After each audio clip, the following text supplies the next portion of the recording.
Evaluasi ke depan gimana Pak? Apa yang miss nih Pak? Ya itu tadi soal kejujuran. Berjumpa lagi dengan saya Tani Anggraini dalam program Heboh Banget Pasti Heboh.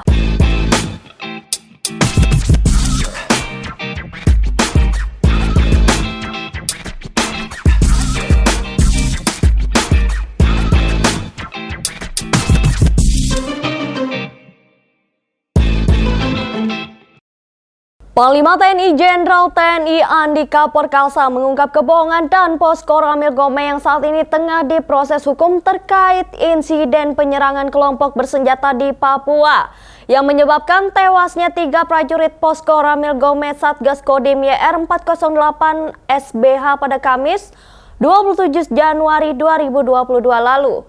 Andika mengungkapkan kebohongan yang dilaporkan Danpos kepada Danyon tidak hanya pada saat insiden tersebut terjadi, melainkan juga sebelumnya. Terlebih, kata dia, pengarahan personil untuk pengamanan di proyek galian pasir tersebut tidak dilakukan berdasarkan pertimbangan keamanan sama sekali. Selain itu, pengerahan proyek galian pasir tersebut juga tidak dilakukan dengan pertimbangan taktis. Terkait insiden tersebut, Andika mengatakan pihaknya telah melakukan evaluasi, di antaranya terkait dengan kejujuran. Ia mengatakan hal tersebut juga telah disampaikan oleh seluruh jajaran yang melakukan operasi di Papua. Ia mengatakan Mabes TNI terus mengawal kasus tersebut dengan teliti. Diberitakan sebelumnya, Andika mengungkapkan kejanggalan dalam kasus penyerangan posko Ramil Gome yang mengakibatkan 3 prajurit TNI gugur pada Kamis 27 Januari 2022 lalu.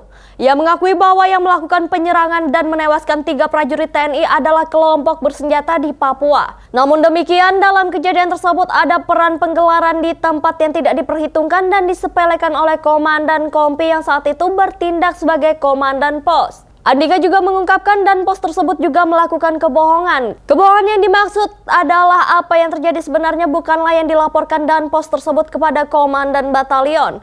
Padahal Mabes TNI telah memikirkan terkait dukungan dan perlindungan anggota di lapangan. Namun demikian, Danpos tersebut justru mengambil pertimbangan yang sangat pendek.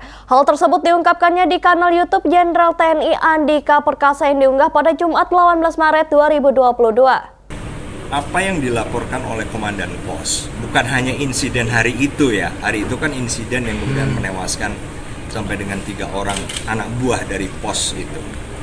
Tetapi kegiatan yang dilaporkan oleh Komandan Pos kepada komandan atasnya itu Komandan Batalion yang waktu itu vikon dengan saya, nah itu bohong.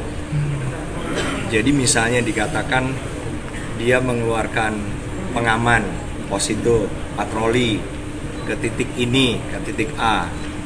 Ternyata yang dilakukan itu ke proyek galian pasir. Nah, kan gitu-gitu kan membuat kalau dilaporkan sebenarnya kan pasti mungkin ada pertanyaan itu Ngapain? apa di situ? Satu, boleh nggak kamu di situ? Ya. Nah, sehingga itulah yang kemudian ditutupi, harapan yang nggak ketahuan.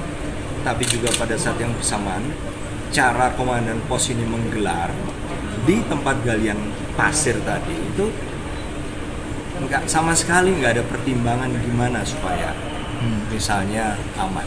Satu itu salah, karena tidak ada izin.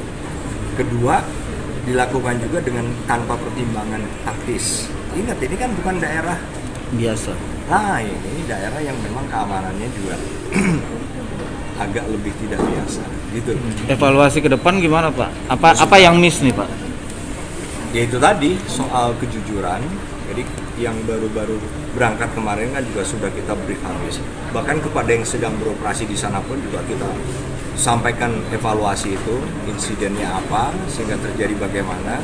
Dan ini pelajaran karena apa? Karena kita juga jangan dong sampai terlalu ceroboh, pertimbangan uang untuk pribadi, tetapi kemudian yang jadi korban anak buah. Demikian informasi kita kali ini. Jangan lupa terus saksikan program terupdate Banjarmasin Post dan jangan lupa follow dan subscribe Instagram, Facebook, dan YouTube Banjarmasin Post News Video.